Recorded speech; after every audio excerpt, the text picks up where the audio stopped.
Hey, and welcome back to the Stu Balls Tech. Today we're going to be talking about part 2 of that RMA process that I discussed in my last video, where we were talking about the ROG Ally and the struggles that I had with that in the RMA process.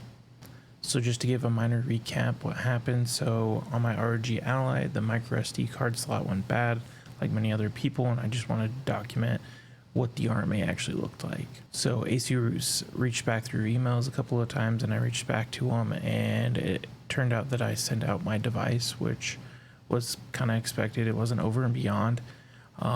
What I did before was I pulled out my micro SD card. I had a 2 terabyte drive inside of it, and I pulled that out before I sent it back and put the original drive back in. Sorry, I'm going to be kind of looking down through this. I've got all my email traffic, my tracking numbers that I'm going to be referencing in order to make sure that I describe correctly the dates that and when this all went down.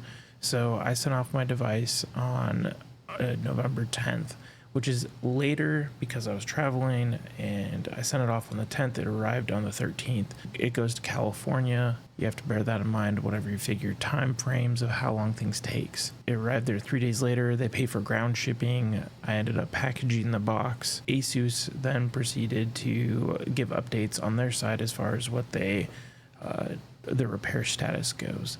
So they give you a link to their website and kind of detail what happens. So they received it on the 13th. The 14th is when they actually received it into the repair system, which is to be expected. And it ended up being in the repair system till the 21st of November, so a week later, and apparently it was completed at that point. They only listed one tracking number, so I had to reach out to them and get a tracking number for it returning. According to their tracking, it was completed on the 21st, like I said, but according to the shipping information, it actually left the facility on the 20th. And at that point, it took till, the 20th is a Monday. It took till the Wednesday in order for it to arrive here because it's ground shipping, which I did have to reach out to get that tracking number from them in order to figure out where it was at. Just running into the first issue that I didn't particularly like in this process. So they did not, on the return shipment, they did not require a signature, so they left it sitting out on the porch. I live on a busier road, and they left it just sitting there out in the open, which I am less than thrilled about to have something like that happen. So as you can see, the packaging that they had was fairly decent. It comes in a cardboard box, but then they also have a bubble wrap air protection layer against it.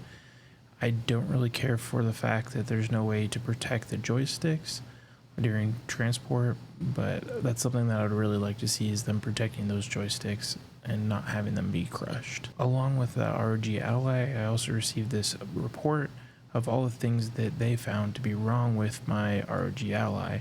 The things that I requested, I had to fill out a form whenever I was sending it in that listed I had a problem with the micro SD slot, and then I also put on there that I have had it drift once with the joystick. The left joystick drifted a little bit, so I put that on there. It seemed to autocorrect. I don't know how that happens. It shouldn't happen. Something I think is interesting about this report they gave back, though, is they apparently can't spell exchange, which I thought would just be a drop down menu item. So obviously the repair system is a little interesting.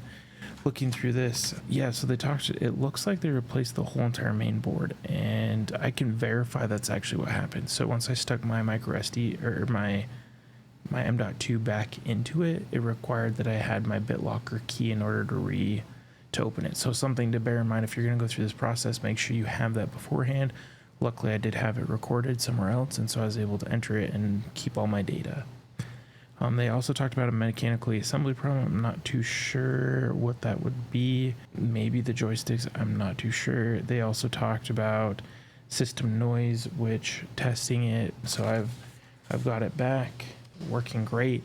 The micro SD slot actually works now, which is great. I'm not too sure if I'm actually going to use it at this point. It works, but I don't know if that's worth using. They also talked about a abnormal gap, which I'm assuming is from just the process of taking it apart. I'm assuming they have some gap measurement that they're looking for, and if that exceeds it, that's, they're checking and making sure that everything is done correctly. So it looks like they were able to fix that. But then they also talked about a connector being broken, which I'm really not too sure what that is. I have no idea. They said it's communication, or they said CON, assuming it's communication.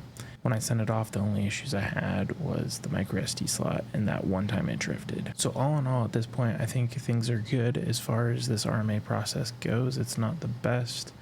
It was fairly quick. Something I would have liked to see a little bit different though, and this whole process was like I talked about, that shipping number should have been sent, and then it was just kind of weird that a lot of this stuff was done on paper.